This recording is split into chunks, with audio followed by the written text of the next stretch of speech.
Se ti piacciono i video su questo canale, iscriviti e attiva le notifiche per rimanere sempre aggiornato.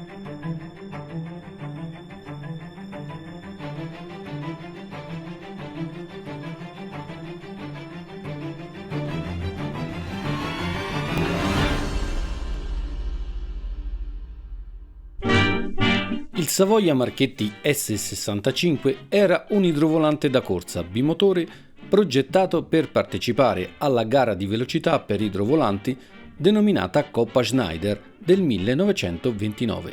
Dopo la vittoria inglese nella gara del 1927 a Venezia, la Regia Aeronautica, per la competizione che si sarebbe svolta nel 1929 a Calshot nel Regno Unito, richiese alle aziende Macchi, Piaggio, Fiat e SIAE la costruzione di nuovi idrovolanti da corsa. Alla SIAE di Sesto Calende il progetto venne affidato all'ingegnere Alessandro Marchetti, che elaborò un idrocorsa molto rivoluzionario per quei tempi, il SIAE S65. Si trattava infatti di un idrovolante monoplano bimotore con doppio scarpone, dalle linee molto affusolate. La fusoliera, di sezione minima, era realizzata con un'ossatura tubolare metallica rinforzata da paratie in acciaio, con rivestimento in lamierino metallico a cui erano agganciati i castelli motori. Al centro vi era l'abitacolo del pilota, che disponeva di un affusolato parabrezza dotato di finestrini laterali. Alle estremità della fusoliera invece erano posizionati in configurazione tipo tandem i due propulsori che azionavano delle eliche bipala metalliche. La particolarità di questa configurazione era che un'elica era attraente e l'altra era spingente. I motori erano due Isotta Fraschini Asso I500 progettati dall'ingegnere Giustino Cattaneo. L'asso I500 era una versione potenziata dell'asso 500 RI che sviluppava una potenza di 1050 cavalli a 3000 giri. Questo motore, con una cilindrata di oltre 27 litri, era formato da 12 cilindri disposti a V di 60 gradi ed era raffreddato a liquido. I due radiatori dell'olio, uno per ciascun motore, erano posizionati lungo la fusoliera sotto i finestrini laterali. L'ala era realizzata in legno con pianta rettangolare ed estremità arrotondate e presentava un sottilissimo profilo biconvesso con rivestimento incompensato su cui erano state posizionate le superfici radianti di tipo a sfioramento per il raffreddamento dei motori realizzate con tubetti in rame a sezione triangolare in maniera similare al Macchi M39. Il collegamento tra la fusoliera e gli scarponi avveniva tramite delle crociere che raggiungevano sia la sommità della fusoliera sia i galleggianti. Dall'estradosso alare partivano due travi realizzate in legno che sostenevano gli impennaggi di coda. I piani orizzontali erano costituiti da un piano fisso e da un piano mobile che cedeva con i becchi di compensazione, mentre quello verticale da un unico piano centrale limitato alla sola parte superiore. I galleggianti di tipo a scarpone erano in legno molto lunghi e sottili, con un fondo leggermente cigliato e da un singolo gradino, il redan, poco pronunciato. Erano collegati alla fusoliera con montanti metallici e cavi, mentre un montante collegava il termine dello stesso alla trave di coda. All'interno di essi vi erano contenuti i serbatoi del carburante. Il SIAE S65 era lungo 10,70 metri, era alto 2,80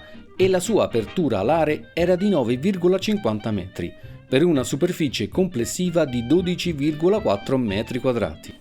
Con il contratto numero 1399 del 24 marzo 1928 venne avviata la costruzione di due esemplari, a cui furono assegnate le matricole militari 101 e 102, per un costo di lire 2.200.000 lire. Nel mese di luglio del 1929, ormai completati, gli apparecchi furono inviati al reparto alta velocità di Desenzano del Garda per le prove di collaudo.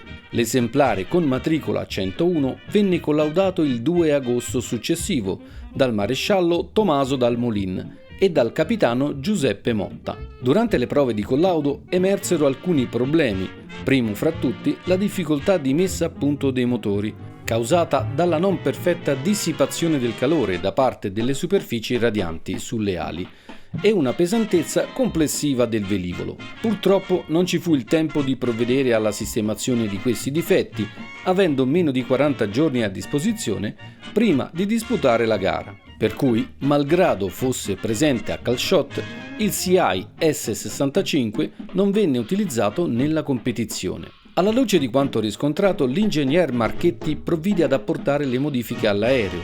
Vennero ridotte le dimensioni dei galleggianti, migliorati i raccordi tra ala e montanti, esteso il piano verticale di coda sotto il piano orizzontale ed aggiunti 2 nuovi raccordi tra il terminale dei galleggianti e le travi di coda. Nel gennaio del 1930 vennero ripresi i voli per tentare il record mondiale di velocità per idrovolanti.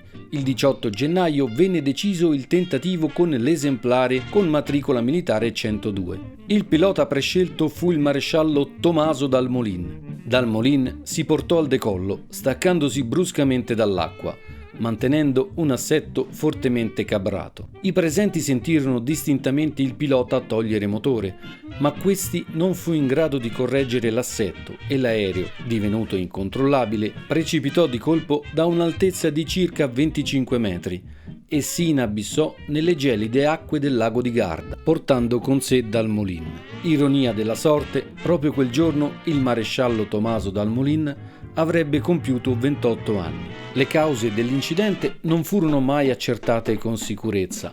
Tuttavia, dagli accertamenti svolti sul relitto del velivolo, venne stabilito che l'incidente fu causato dalla deformazione di uno dei puntoni che azionavano i piani di coda. L'altro esemplare superstite con matricola militare 101 venne dichiarato fuori uso per vetustà nel marzo del 1933 e sarebbe stato destinato al museo del reparto alta velocità di Desenzano del Garda.